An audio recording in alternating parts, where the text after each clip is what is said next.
berada di ujung zona orange pandemi COVID-19.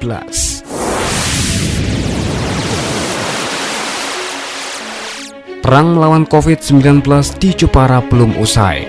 Dinas Kesehatan Provinsi Jawa Tengah mencatat saat ini Jepara masih berada di zona oranye dengan kategori risiko sedang.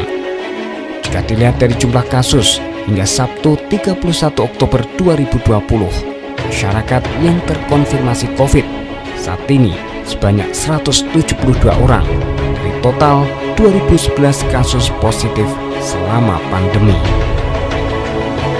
Jika dipresentasikan lagi dari jumlah kasus positif COVID-19 sebanyak 2011 orang, 172 terkonfirmasi positif, 1.686 orang sembuh dan 153 meninggal dunia. Sedangkan kasus probable total mencapai 147 orang. Pengamat COVID-19 Dr. Andes Hadi Prianto MM mengatakan, ada yang menarik membaca dan mencermati angka penyebaran COVID di Jepara dalam kurun waktu sebulan terakhir. Angka penyebaran wabah yang tiba-tiba menurun dan landai, sebab parameter untuk menilai dan mengukur apakah pandemi ini berhasil dikendalikan atau belum masih saja menunjukkan angka yang cukup tinggi. Kabupaten Jepara sejak 9 Agustus 2020 masuk pada kategori daerah zona oranye atau zona risiko sedang, dan minggu kemarin skornya menunjukkan angka yang semakin membaik, yaitu 2,36. Jika melihat skor yang ada, Jepara dengan skor 2,36 telah mendekati skor risiko rendah atau zona kuning dengan skor 2,41 hingga 3,0.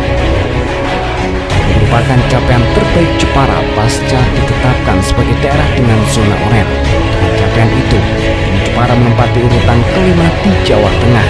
Dua daerah telah masuk zona kuning adalah Wonogiri dan Kota Salatiga.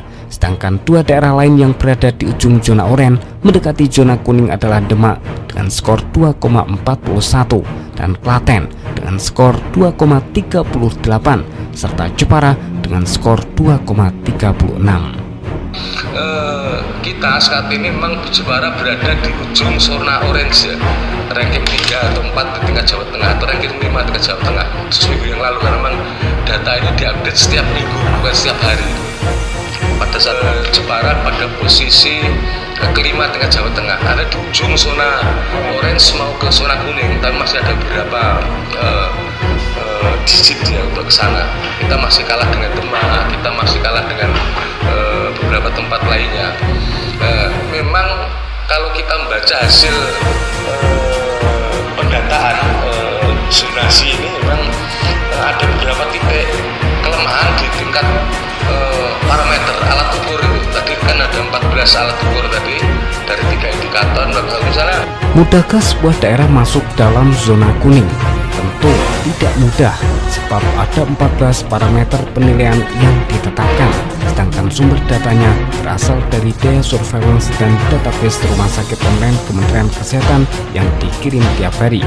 Namun jika melihat hasil scoring Kemenkes RI pada pekan lalu, berdasarkan penghitungan dan pembobotan atas indikator kesehatan masyarakat, yaitu epidemiologi, surveillance kesehatan masyarakat, dan pelayanan kesehatan, kita akan lebih mudah menemukan jalan.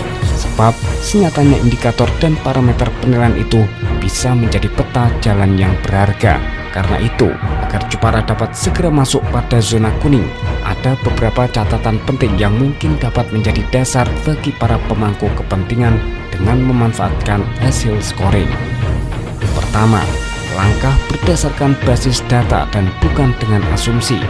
Pada indikator kesehatan masyarakat menuju masyarakat produktif dan aman COVID, berbasis data telah ditetapkan 3 indikator kesehatan masyarakat, yaitu epidemiologi, surveillance kesehatan masyarakat, serta pelayanan kesehatan. Seyogianya, data-data itulah kemudian dilakukan perbaikan langkah yang lebih terkoordinasi, padu, dan sinergis. Serta kedua, masuk pada titik lemah.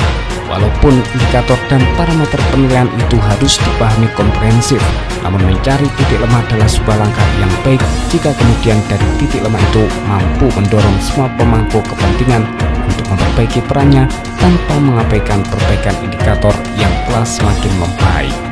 Ketiga, menjaga agar tak kembali ke zona merah.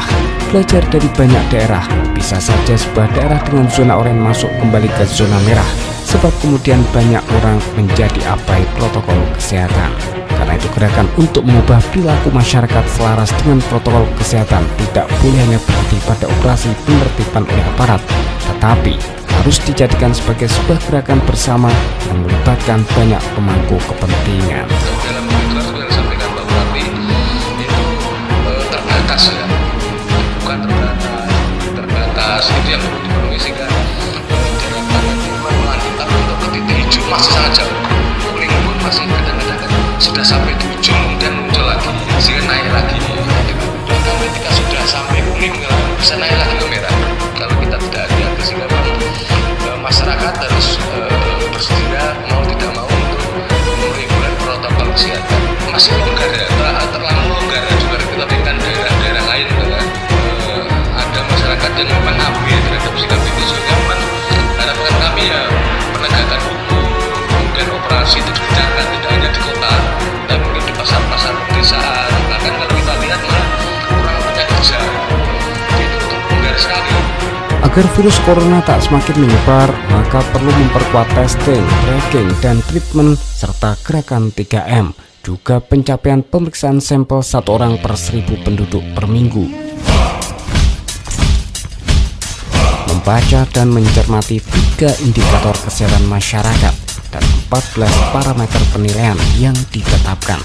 Ternyatanya, seperti memahami not-not dalam sebuah orkestra besar penanganan COVID-19 di Kabupaten Jepara. Para pemainnya harus menghasilkan harmoni suara dipandu oleh sang dirjen yang selalu berimprovisasi, namun tetap dalam irama dan nada sebuah orkestra. Dian Ardiansah, Kartini FM, Jepara.